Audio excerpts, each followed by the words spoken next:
O coração das pessoas, mesmo tendo sido alcançado pela graça de Deus, ainda mantém os resíduos da corrupção e do pecado. Mesmo o mais crente entre nós, o mais iluminado entre nós, ainda tem um coração pecador e inclinado a todo mal. Não há ninguém aqui, sentado ou em pé, que tenha um coração livre da corrupção do pecado.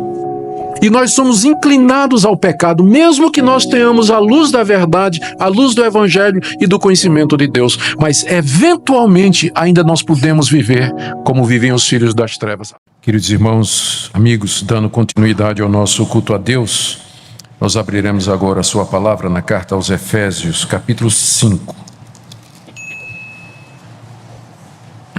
E leremos do verso 7 até o verso 14, na sequência de exposições que nós temos feito na carta aos Efésios.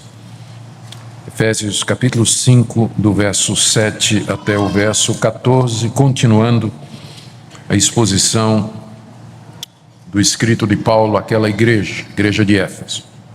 Ouçamos a leitura. Portanto, não sejais participantes com eles, pois outrora erais trevas, porém agora sois luz no Senhor. Andai como filhos da luz, porque o fruto da luz consiste em toda bondade e justiça e verdade, provando sempre o que é agradável ao Senhor. E não sejais cúmplices nas obras infrutíferas das trevas, antes, porém, reprovai-as, porque o que eles fazem em oculto o só referia vergonha. Mas todas as coisas, quando reprovadas pela luz, se tornam manifestas, porque tudo que se manifesta é luz. Pelo que diz: desperta, ó tu que dormes, levanta-te de entre os mortos, e Cristo te iluminará. Até aqui a leitura da palavra de Deus. Vamos orar mais uma vez, pedindo que o seu Espírito Santo, o Espírito de Deus, nos conduza no conhecimento e entendimento desse texto. Ó Deus, te damos graças por tua palavra, te damos graças pelo privilégio de poder lê-la, explicá-la e compreendê-la. Te damos graças pelo privilégio do culto público, onde podemos cantar louvores ao teu nome, te dirigir orações.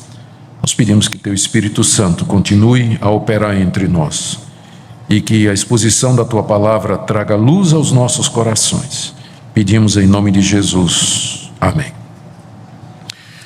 Meus queridos, o ponto central dessa passagem é a atitude que o crente deve ter para com as ações, as atitudes, o comportamento e a maneira de viver dos descrentes. Esse é um assunto extremamente importante porque os cristãos são uma minoria numa sociedade que tem uma outra ética e que tem outros valores. E eu tenho certeza que você sabe a que conflito eu me refiro. Por exemplo, no trabalho, você tem pessoas que pensam completamente diferente de você com relação a determinados procedimentos. Eles têm outra ética, têm outros valores e estão dispostos a fazer algumas coisas com as quais você não concordaria. Na escola, você está cercado de colegas, de amigos, professores que também têm uma outra visão do que é certo e do que é errado. No trânsito, você vai encontrar isso muito mais acentuado. Nós sabemos disso. No bairro onde você mora, você vai ter que conviver com pessoas que não têm os mesmos valores que você tem. De repente, no seu condomínio, mesma coisa. No prédio onde você mora, na sua família, você tem parentes, você tem agregados à família que não têm a mesma ética, que não creem nas mesmas coisas e nos mesmos valores que você acredita. Então, como é que o crente se relaciona com o descrente? Qual deve ser a sua posição diante das atitudes que estes nossos amigos tomam às vezes e que são claramente contrárias à palavra de Deus? No ambiente em que você está e às vezes em situações em que é muito fácil ou a atração é muito grande para que você se envolva com eles.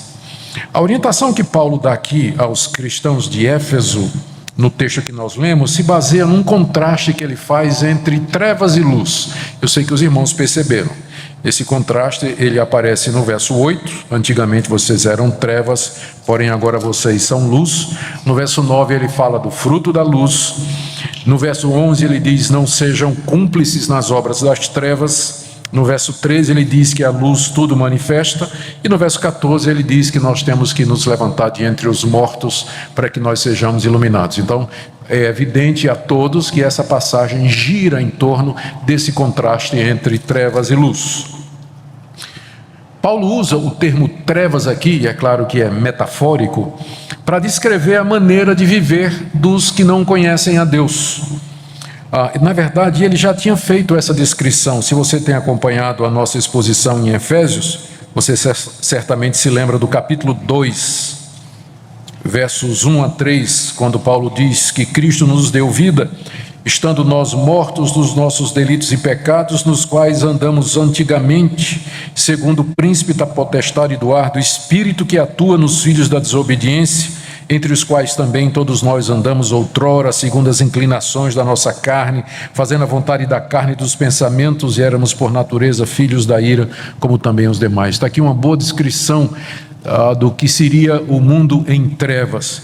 Também aqui no capítulo 2, o apóstolo Paulo diz no verso 12, naquele tempo, antes de vocês conhecerem a Cristo, vocês estavam sem Cristo, separados da comunidade de Israel, estranhos às alianças da promessa, não tendo esperança e sem Deus no mundo.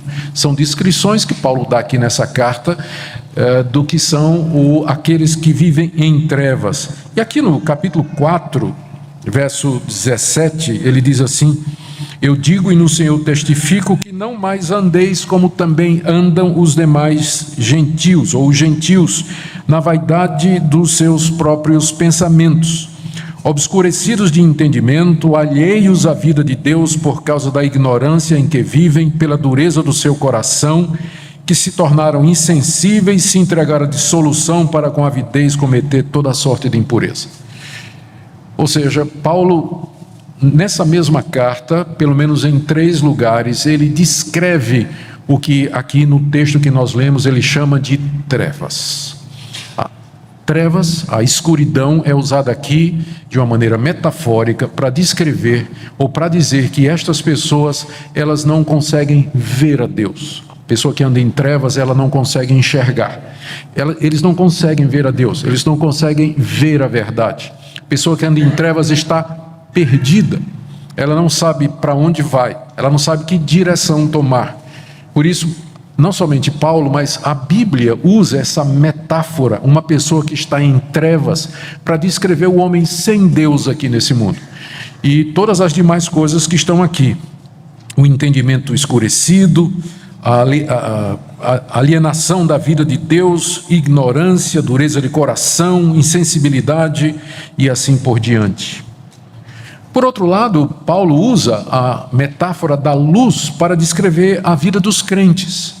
E nós vimos que isso foi citado algumas vezes no texto que nós lemos aqui.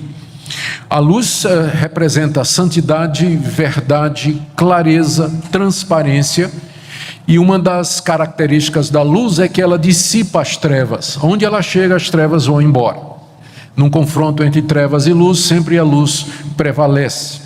É com base nesse contraste, trevas descrevendo a vida dos homens que não têm a Deus, e luz para descrever a vida dos discípulos de Jesus, que Paulo então dá aqui orientações sobre como aqueles que são luz têm que se comportar com relação àqueles que vivem nas trevas. Não devemos, em outras palavras, o que ele vai dizer aqui no texto é que nós não devemos ser participantes e cúmplices nas obras das trevas. Ao contrário, nós temos que andar como filhos da luz e reprovar estas obras das trevas. Antes de entrar na exposição do texto, eu sinto que eu preciso fazer aqui algumas explicações.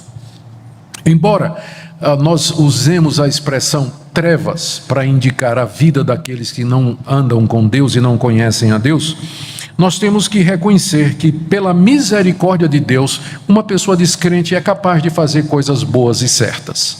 Vocês convivem com gente que não professa a fé em Cristo Jesus, gente até que se diz ateu, ou pessoas que se dizem ateias, mas que tomam determinadas decisões que são corretas, optam pela verdade, às vezes, ou não sei quanto, com a frequência, são honestas, tratam as pessoas com delicadeza, são sinceras na maneira de falar. Vocês vão encontrar pessoas que não têm o conhecimento de Deus, mas que são capazes de tomar atitudes que são corretas e fazer as escolhas certas.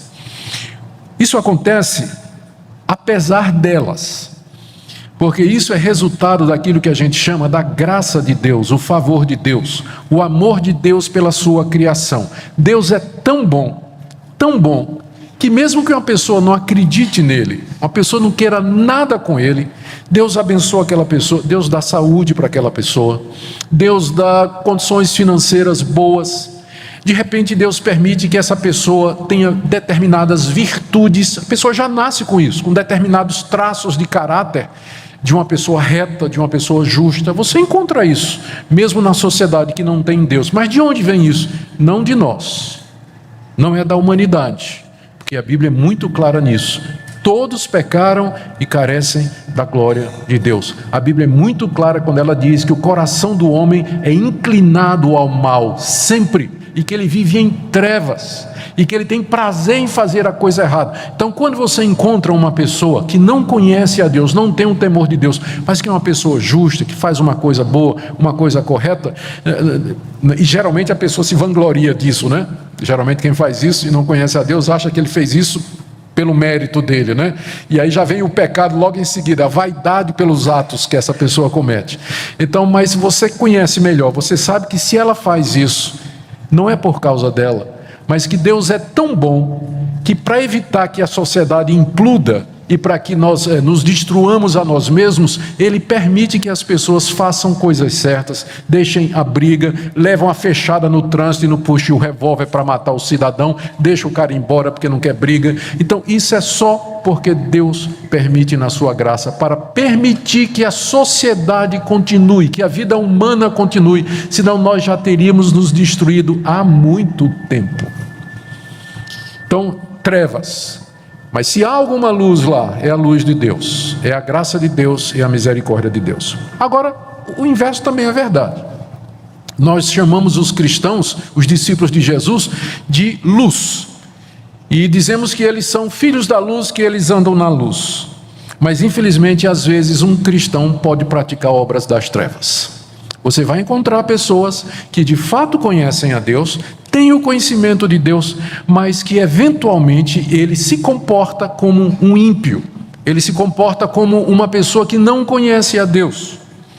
Isso se deve ao fato de que, mesmo tendo sido iluminado pelo conhecimento do Evangelho e o conhecimento da verdade, o coração das pessoas, mesmo tendo sido alcançado pela graça de Deus, ainda mantém os resíduos da corrupção e do pecado. Mesmo o mais crente entre nós, o mais iluminado entre nós, ainda tem um coração pecador e inclinado a todo mal. Não há ninguém aqui, sentado ou em pé, que tenha um coração livre da corrupção do pecado. E nós somos inclinados ao pecado, mesmo que nós tenhamos a luz da verdade, a luz do Evangelho e do conhecimento de Deus. Mas, eventualmente, ainda nós podemos viver como vivem os filhos das trevas. Aliás, eu uso o termo viver de maneira errada. Porque se você diz conhecer a luz, mas vive como quem está em trevas, na primeira carta de João, o apóstolo lhe chama de mentiroso. Ele vai dizer que você é mentiroso. Mas o que é que pode acontecer? É que uma pessoa que é crente de verdade, tem o conhecimento de Deus, eventualmente ela pode tropeçar, ela pode cair, ela pode praticar alguma coisa das trevas. A diferença é que enquanto os filhos das trevas fazem isso de forma natural e costumeira, e isso define a vida deles, isso no filho da luz é um acidente do qual ele se arrepende, chora e se lamenta, e ele quer se levantar, quer se purificar e nunca mais ele quer fazer isso na vida. Enquanto que nos filhos das trevas, andar nas trevas é normal, para o filho da luz, a prática das trevas é ocasional, acidental, indesejada, e ele nunca mais quer fazer isso, ele quer se afastar disso completamente. Muito bem, feita essa observação, vamos ver agora o que é que Paulo nos diz. O grande problema é esse: nós vivemos em sociedade com pessoas que estão em trevas e que praticam obras das trevas. Como é que eu me relaciono com elas? Qual deve ser a minha atitude? E eu já mencionei alguns ambientes: escola, trabalho, família, na rua, no comércio, enfim, em todo lugar que a gente vai, não é? Se você quiser evitar uma situação, ou se você quiser evitar ter que enfrentar esse problema, a solução é você ir morar num mosteiro, não é? Isso foi uma solução tentada durante a Idade Média. As pessoas iam morar em mosteiros. Mas aí o problema, quando eles chegaram lá, descobriram que o problema continuava lá, não é? Que o problema, no fundo, é mesmo o nosso coração. E são as pessoas, quaisquer que sejam. Por isso, nós temos que enfrentar.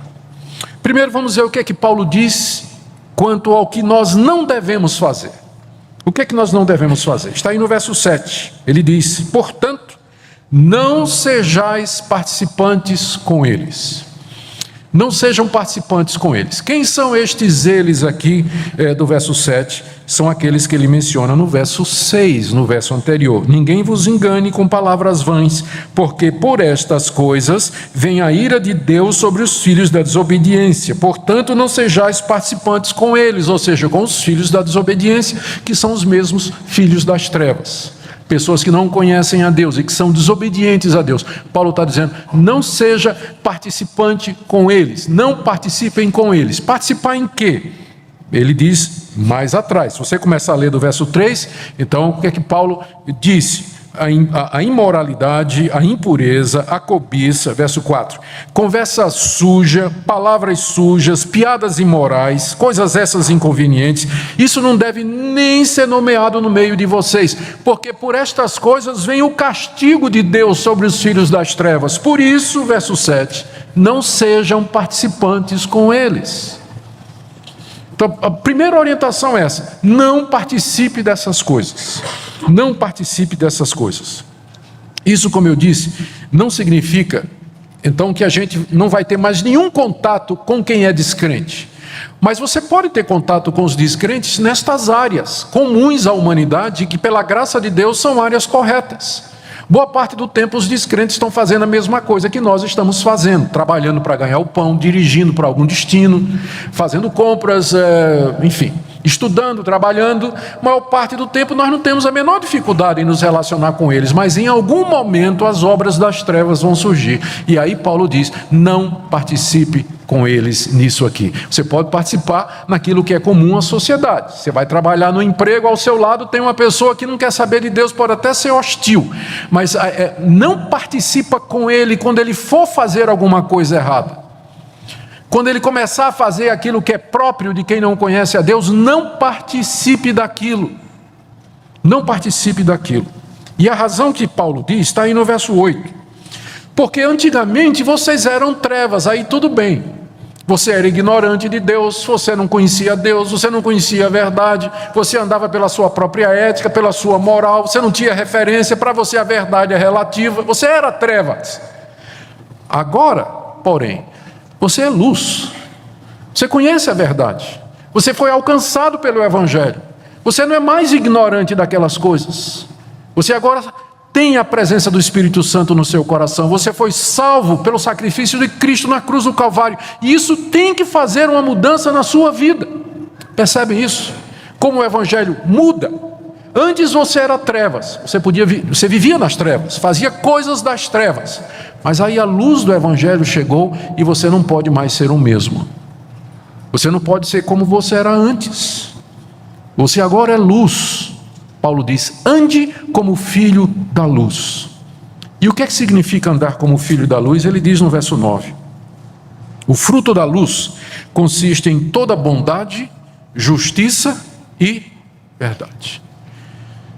Seja filho da luz, seja bondoso, seja justo e seja verdadeiro, o tempo todo. Se em alguma situação isso ficar comprometido, então você não participa dessa situação. É o que ele diz no verso 10. prove sempre o que é agradável ao Senhor. Provando aqui significa descobrir o que é que agrada a Deus e fazer o que agrada a Deus.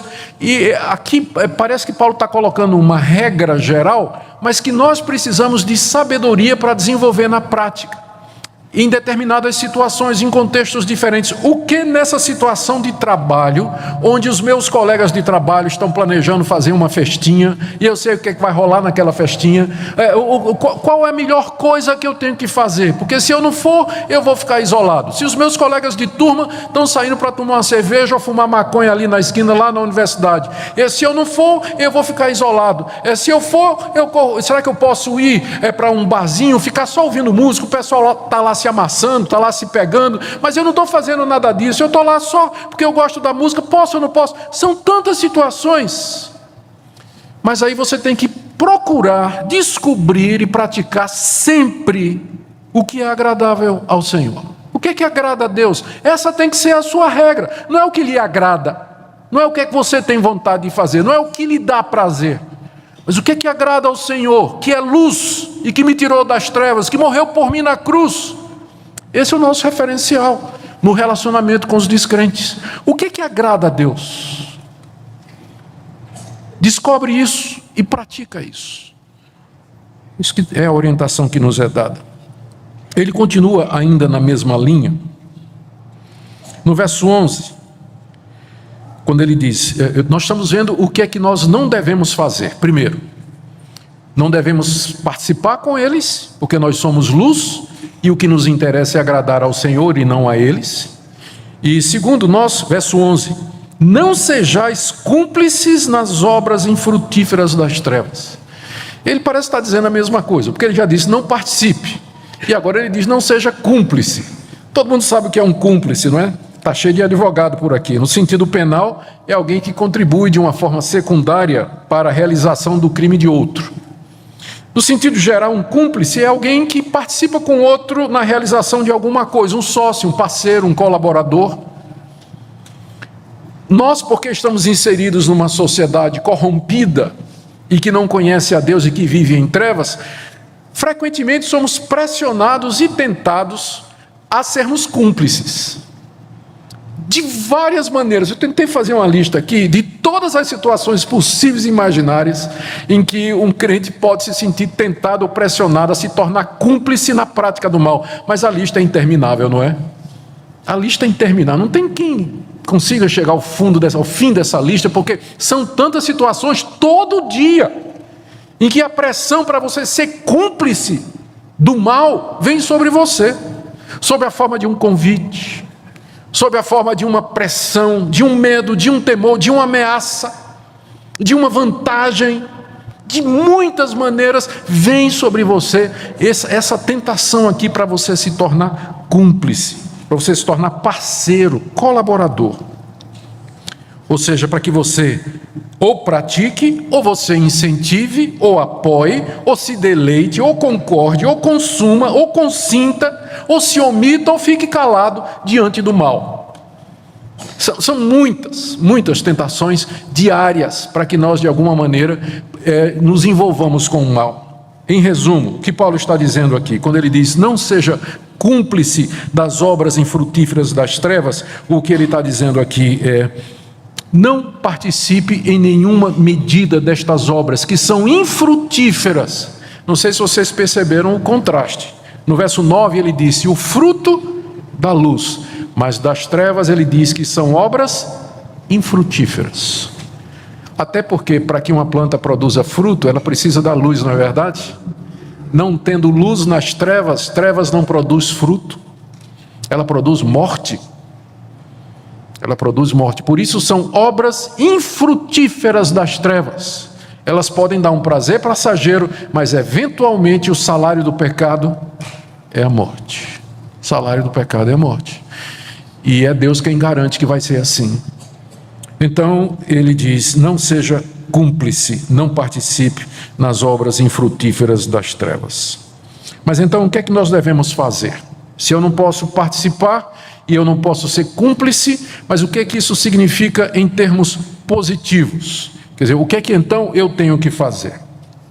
E aqui o apóstolo Paulo nos deixou com uma passagem extremamente rica, profunda e complexa. Os comentaristas aqui brigam sobre exatamente o sentido do que Paulo quis dizer, porque parece que quase todo versículo você pode entender de duas maneiras aqui, e quando você pensa como fazer isso na prática, nós trememos e tememos. Mas eu creio que em linhas gerais, do verso 11 até o verso 14, o apóstolo Paulo está dando 4 direções práticas para nós. O que fazer? Ele já disse o que é que nós não devemos, não vamos nos envolver, tá certo? Não vamos nos envolver. Mas então, o que fazer positivamente? Primeira coisa, existe a reprovação, está no verso 11. Não sejais cúmplices nas obras infrutíferas das trevas, antes, porém, reprovai-as. Então, em vez de você ser cúmplice, você tem que reprovar. A reprovação aqui, o problema é que a nossa tradução em grego, a nossa tradução em português, colocou o as no fim do verbo, né? Não sejam participantes, cúmplices nas obras infrutíferas das trevas, antes, porém, reprovai-as, quer dizer, reprovem estas obras. Só que no original grego, Paulo não disse as, ele só disse assim, antes reprovai, ponto. Aí a gente fica, bom, Paulo, reprovar, o que, quem, como e quando, não é? Ele não disse. Mas o que ele está dizendo é que a atitude geral do crente, em contraste à cumplicidade, é deixar claro que ele não concorda. É isso que reprovar significa. E você pode fazer isso verbalmente, dizer para a pessoa, isso que você está fazendo, de fato está errado, não é? Isso foge à verdade, e você, às vezes, não precisa nem apelar para a verdade do Evangelho, porque ainda há um quórum, ainda há um centro de verdade no coração da sociedade, onde para todas as pessoas, por exemplo, roubar é errado, eu falei roubar é errado, disse que todo mundo acha que acho que talvez tenha que mudar isso. Mas matar é errado, estuprar é errado, fazer violência é errado, pedofilia é errado. Então ainda existe uma base moral comum, em cima da qual você pode chegar e conversar com a pessoa. Muitos descrentes vão concordar com você. Muitos descrentes vão dizer, não, mentir é errado mesmo. Muitos descrentes vão dizer, roubar é errado mesmo. Né? Muita gente vai dizer isso, mas você às vezes não precisa nem apelar para o referencial do Evangelho, mas quer seja pelo Evangelho, quer seja pela verdade comum, o ponto é que a atitude do cristão diante do mal é de reprovação. Isso pode incluir a reprovação verbal e pode incluir também simplesmente a não associação. Eu fico pensando aqui no Salmo 1, que é tão conhecido, né? Foi um dos melhores exemplos que eu achei. O Salmo já começa dizendo o quê? No seu capítulo 1, verso 1 e 2. Bem-aventurado o homem que não anda no conselho dos ímpios, não se detém no caminho dos pecadores e nem se assenta na roda dos escarnecedores. Então vai ter um momento que você vai ter que fazer exatamente isso. Você não vai se assentar na roda dos escarnecedores, você não vai se deter no caminho dos pecadores e nem andar no conselho dos ímpios. É isso que significa reprovar, você deixar claro por palavras e por atitudes que você não concorda com aquilo ali. Não concorda com aquilo ali. Eu sei que é difícil, por exemplo, quando um colega seu conta uma piada suja, imoral, no trabalho, e você só dá aquele risinho, né? Você não concordou com aquilo, né? Mas fica meio constrangedor, o sujeito contou uma piada suja, imoral, e você aquele risinho. Não aconteceu isso com você? Diga a verdade. Mas o que a gente devia fazer? Encontrar o tempo e o modo para, de alguma maneira, dizer àquela pessoa, você sabe aquela piada que você contou? Em outros tempos, até que eu riria dela. Mas eu quero te dizer porque eu dei um riso assim meio desconfortável, porque eu não creio nesse tipo de coisa que você está falando. E aqui eu vou dizer para vocês um ponto que é importante. Eu creio que a nossa atitude inclui reprovação, mas ela tem que ser feita de um jeito que a gente não vire a polícia do mundo. Porque crente já é chamado exatamente disso, de uma pessoa extremamente crítica, que fica julgando e condenando todo mundo. Mas às vezes não é por isso, mas é a maneira como o crente faz, dizendo, você sabe aquela piada que você contou? Você vai contar no inferno. Você vai queimar lá, você vai ver se tem graça lá no inferno. Não precisa isso. Então, os crentes, eles ganham, quando não ganha a fama de hipócrita, ele ganha a fama de alguém extremamente crítico, duro, inflexível, que segue um código que nem mesmo ele consegue cumprir. Então, a gente tem que encontrar o tempo e o modo de dizer. Sabedoria, para chegar para uma pessoa com quem você não concorda e reprovar a obra dela. E às vezes você vai encontrar gente que vai te agradecer. De coração vai dizer, você tem razão, isso mesmo, desculpa, eu não vou fazer mais isso. Eu vou evitar fazer isso. Ou então você vai encontrar um escarnecedor, que diz, agora é que eu vou fazer mesmo. Mas a sua parte você já fez. Diante de Deus você já reprovou e sua posição ficou clara. A segunda atitude que Paulo nos diz aqui, no verso 12, é que estas coisas, elas não deveriam nem ser objeto da nossa conversa. Porque, eu leio no verso 12, porque o que eles fazem em oculto, o só referir é vergonha. Então a primeira atitude é reprovação. A segunda é nem mencionar isso, a não ser que seja para reprovar. Nem fala sobre estas coisas que eles fazem em oculto. A gente sabe o que é que eles fazem em oculto. Mas isso não deve ser objeto da nossa conversação. Nós não devemos estar mencionando estas coisas, comentando estas coisas, porque quando você comenta, quando você fala, quando você compartilha no WhatsApp, no YouTube, no Face, no Twitter, você está se tornando cúmplice. Então, para não se tornar cúmplice, você nem comenta. Colega seu, aquele grupinho lá da faculdade, o sujeito tacou aquela foto pornográfica lá no grupo, delete na hora. Não bota assim, encaminhar. Porque se você fez, você é cúmplice. Não foi você que pôs, não foi você que tirou. Mas na hora que você encaminhou, você é cúmplice. Da piada imoral por e-mail, compartilhar no Facebook determinadas coisas que o cidadão coloca às vezes em nome até do evangelho. Já vi muito, tem muito seguidor evangélico no Facebook. Eu sei, de vez em quando o cidadão põe lá uma foto completamente indecente para dizer, ó, que indecência, eu tirei essa foto de uma mulher indo para a igreja, mulher usando para que saia, entrando na igreja. Mas por que ele compartilhou aquilo? Ele diz assim, não, eu estou compartilhando para dizer que é absurdo, mas está lá a foto da mulher pelada entrando na igreja. Está certo isso? Claro que não, não é? Então esse tipo de coisa a gente não devia nem comentar, não devia nem falar, não devia ser objeto da nossa conversa, não devia ser objeto do uso das mídias sociais. A melhor maneira que você faz para reprovar estas coisas é simplesmente matar ali, né? Deletar, esquecer, não passa adiante, não converso, a não ser que eu vou fazer uma crítica, a não ser que eu vá reprovar, aí sim, mas se você não vai reprovar, então não passa adiante, não comenta, não diz nada. Terceira coisa que Paulo diz, e essa é a passagem mais complicada aqui, é que nós temos que trazer a público aquilo que é feito em oculto. Verso 13. Todas as coisas, quando reprovadas pela luz, se tornam manifestas, porque tudo que se manifesta é luz. O que Paulo está querendo dizer aqui? Eu não vou aborrecer vocês com os detalhes de interpretação aqui, mas a interpretação que eu acho menos complicado e mais provável é que Paulo, ainda na linha de dizer como é que os cristãos devem se relacionar, ele está dizendo o seguinte, ele provavelmente está se referindo ao dever que os cristãos têm de expor publicamente as obras das trevas. Essa é uma das coisas que a igreja tem que fazer com uma espécie de consciência da sociedade.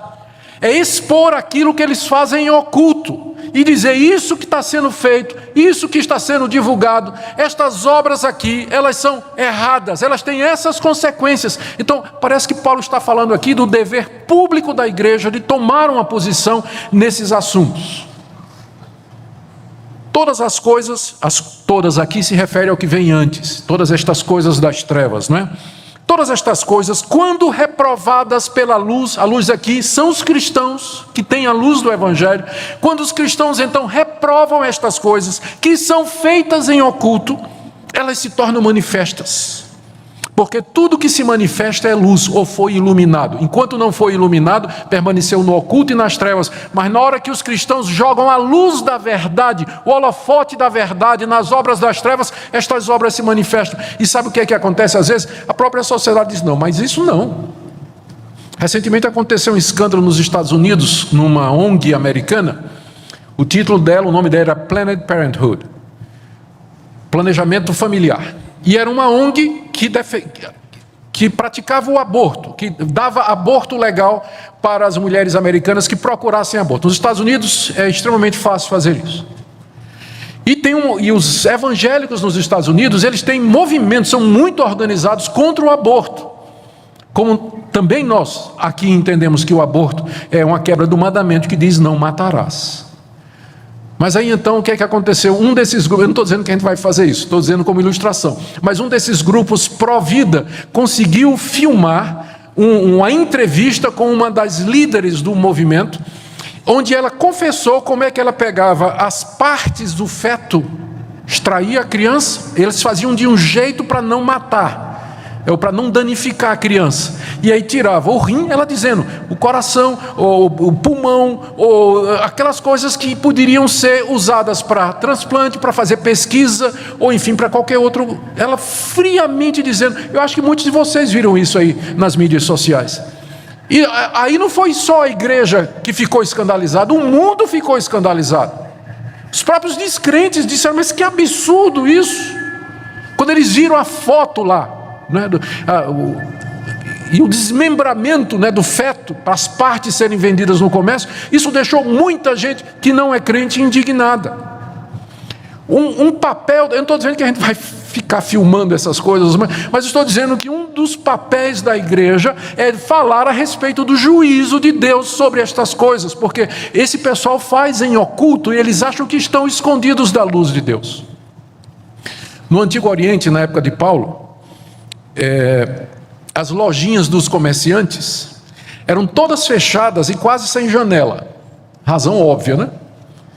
Então você entrava numa lojinha daquela, numa cidadezinha daquela ali da Palestina, então era aquela penumbra lá dentro. E lá ele vendia tapete, vendia vestido de seda, vendia panela. Você seria muito bobo de você fechar um negócio ali nas trevas. Geralmente o que a pessoa fazia era, eu quero isso aqui. Ele levava para fora da loja e examinava a luz para ver se tinha defeito. Tinha que passar no teste da luz. Era uma bobagem você comprar um tapete lá na lojinha do Salem, não é? No escurinho, tudo naquela penumbra. Você tinha que examinar primeiro. A luz do Evangelho, através da igreja, brilha na sociedade, e essas obras feitas em oculto, elas se tornam manifestas. É dessa maneira que Deus leva ou abençoa a sociedade, para que ela não se destrua completamente. Então, em vez da gente ser cúmplice com estas coisas, com a imoralidade, desonestidade, impureza, nós devíamos reprovar estas coisas verbalmente, com a nossa atitude, não mencionando estas coisas, a não ser se a gente vai criticar, e quando possível expondo publicamente o erro, manifestando à luz aquilo que é feito nas trevas. Mas para fazer isso, e agora vem o quarto ponto, nós precisamos de uma igreja viva, gente. Pelo que diz, verso 14, desperta, ó tu que dormes, levanta-te de entre os mortos e Cristo te iluminará. Aqui Paulo faz um apelo à igreja, dizendo para que a igreja faça isso, ela precisa se levantar dentre os mortos, ela tem que parar de ser cúmplice e participante nas trevas, para receber a luz de Cristo. E essa passagem termina com esse apelo ao avivamento espiritual. É como se Paulo dissesse, esse é o nosso dever, mas por que nós não cumprimos? Porque nós estamos dormindo entre os mortos. Nós estamos dormindo no meio deles, como se nada daquilo nos incomodasse. Estamos acostumados ao mal, ao erro, à sujeira, como alguém que está dormindo e não sente nada, não vê nada, dormindo entre mortos. Você está vivo, mas está dormindo. Há uma diferença, não é? Os mortos estão mortos, mas você está dormindo no meio deles. Se você passar num determinado lugar, lá no necrotério, tiver duas pessoas mortas e um terceiro dormindo ao lado, Você dificilmente vai dizer quem é quem, não é? Pode até enterrar o dorminhoco sem querer. Não parece? Então, às vezes, a igreja está assim. Ela está dormindo entre os mortos. Parece tudo igual. Daí Paulo diz: levanta-te, dorminhoco, de entre os mortos, e Cristo te iluminará. Você receberá a luz de Cristo, poder do alto, plenitude do Espírito Santo, para que você possa viver como crente no meio de uma sociedade perdida, corrompida e nas trevas. Mas é preciso que para isso a igreja se levante. Muita gente quer avivamento. Muita gente ora por avivamento. Eu oro também. Eu anseio por um avivamento espiritual. Mas o que ele começa na igreja. Quando a gente pensa em avivamento, alguns ficam pensando em multidões se convertendo ao evangelho, mas o avivamento, quando começa, ele tem que começar na igreja. Quando nós saímos do sono, nos levantamos, somos iluminados pela glória de Cristo, tão cheios da luz de Cristo que a gente não pode fazer outra coisa senão transmitir essa luz. Através da verdade, está lá, no verso 9, o fruto da luz, da bondade, justiça e verdade numa sociedade que vive em trevas e corrompida. Só assim a igreja vai fazer diferença. Só assim ela vai ser de fato sal e luz, como Jesus Cristo mandou.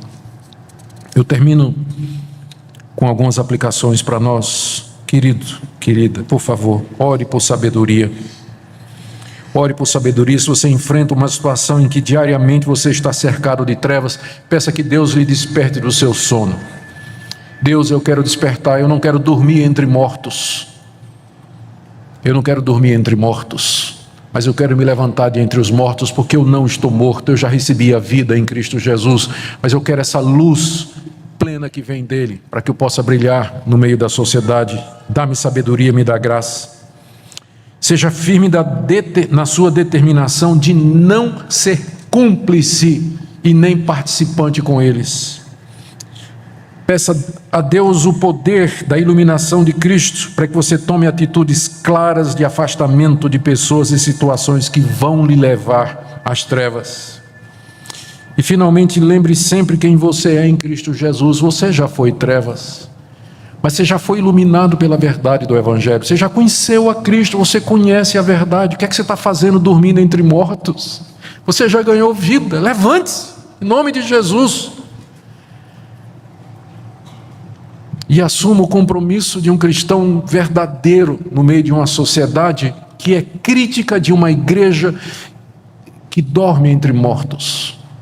Uma sociedade que precisa da luz. Não vai ser nos tornando igual ao mundo que nós vamos ganhar o mundo, mas sendo bem diferentes dele. Não tamanho do meu cabelo, da minha barba, tipo de veste que eu uso, mas pela minha atitude, pela minha maneira de viver, pelo meu relacionamento com as pessoas, por aquilo que eu digo e deixo de dizer, faço e deixo de fazer, sempre procurando aquilo que é agradável ao Senhor. Que hoje seja a noite em que você vai acordar, em nome de Jesus, e vai ser plenamente iluminado para viver para a glória dele. Oremos. Baixe nossos conteúdos gratuitamente. Acesse o canal pelo link na descrição.